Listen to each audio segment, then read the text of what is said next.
Hello viewers, আজকের ভিডিওতে দেখাবো কিভাবে ভোটার তালিকা, ভোটার নাম্বার, ভোটার সিরিয়াল বের করবেন। এর জন্য একটি অ্যাপস এর প্রয়োজন হবে। অ্যাপসটি কিভাবে ডাউনলোড করবেন ভিডিও শেষে দেখিয়ে দিব। তো ভিউয়ার্স, ফোন থেকে স্মার্ট ইলেকশন ম্যানেজমেন্ট বিড অ্যাপসটি ওপেন করব। ওপেন হওয়ার পরে দেখতে পারবেন ইংলিশ এবং বাংলা লেখা আছে। আপনি যেই ভাষায় অ্যাপসটি ব্যবহার করতে চান ওই ভাষাটা সিলেক্ট করে নেবেন। তো আমি এখান থেকে বাংলা ভাষাটা সিলেক্ট করে নিলাম। এরপরে দেখতে পারবেন বাংলাদেশ নির্বাচন কমিশন, এর নিচে দেখতে পারবেন তফসিল ঘোষিত নির্বাচনসমূহ, এর নিচে দেখতে পারবেন ত্রয়োদশ জাতীয় সংসদ নির্বাচন, নিচে দেখবেন জাতীয় সংসদ নির্বাচন লেখা আছে, ওখানে ক্লিক করুন। ক্লিক করার পর দেখতে পারবেন আপনি কি এই নির্বাচনের ভোটার কিনা যাচাই করুন। এর নিচে লেখা আছে ঢাকা, চট্টগ্রাম এবং বাকি সবগুলো বিভাগ এখানে পাবেন। তো আমি এখান থেকে ঢাকা বিভাগ এ ক্লিক করব। ক্লিক করার পর দেখতে পারব ঢাকা বিভাগের আন্ডারে যতগুলো জেলা আছে সবগুলো এখানে দেখাবে। আমি এখান থেকে কিশোরগঞ্জে ক্লিক করলাম। ক্লিক করার পর দেখতে পারবেন কিশোরগঞ্জের সবগুলো আসন এখানে দেখাচ্ছে।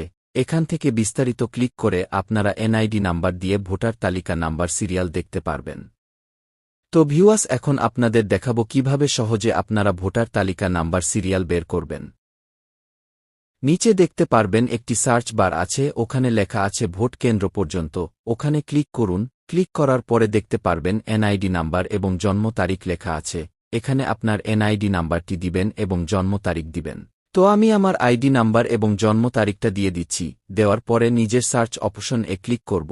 ক্লিক করার পর একটু লোড নেবে। এরপরে দেখতে পারবেন আপনার ভোটার নং, আপনার ভোটিং কমিক নং, আপনার কেন্দ্র এবং কেন্দ্রের ঠিকানা, এখানে আপনার ভোট কেন্দ্রের সকল তথ্য পেয়ে যাবেন। এরপরে নিচে দেখতে পারবেন দিক নির্দেশনা, ওখানে ক্লিক করে গুগল ম্যাপ দিয়ে আপনার লোকেশন থেকে কেন্দ্র কতটুক দূরে এটা দেখতে পারবেন। দিক নির্দেশনার নিচে দেখতে পারবেন আপনার কেন্দ্রের অনেকগুলো ছবি দেখতে পারবেন।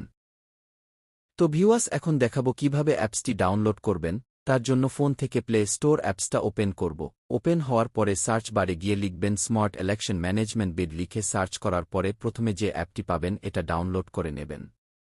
তো ভিউয়ার্স, আজকের ভিডিও এই পর্যন্তই। ভিডিওটি ভালো লাগলে লাইক, কমেন্ট এবং শেয়ার করুন, আর সবার আগে ভিডিও পেতে চ্যানেলটি সাবস্ক্রাইব করে সাথেই থাকুন।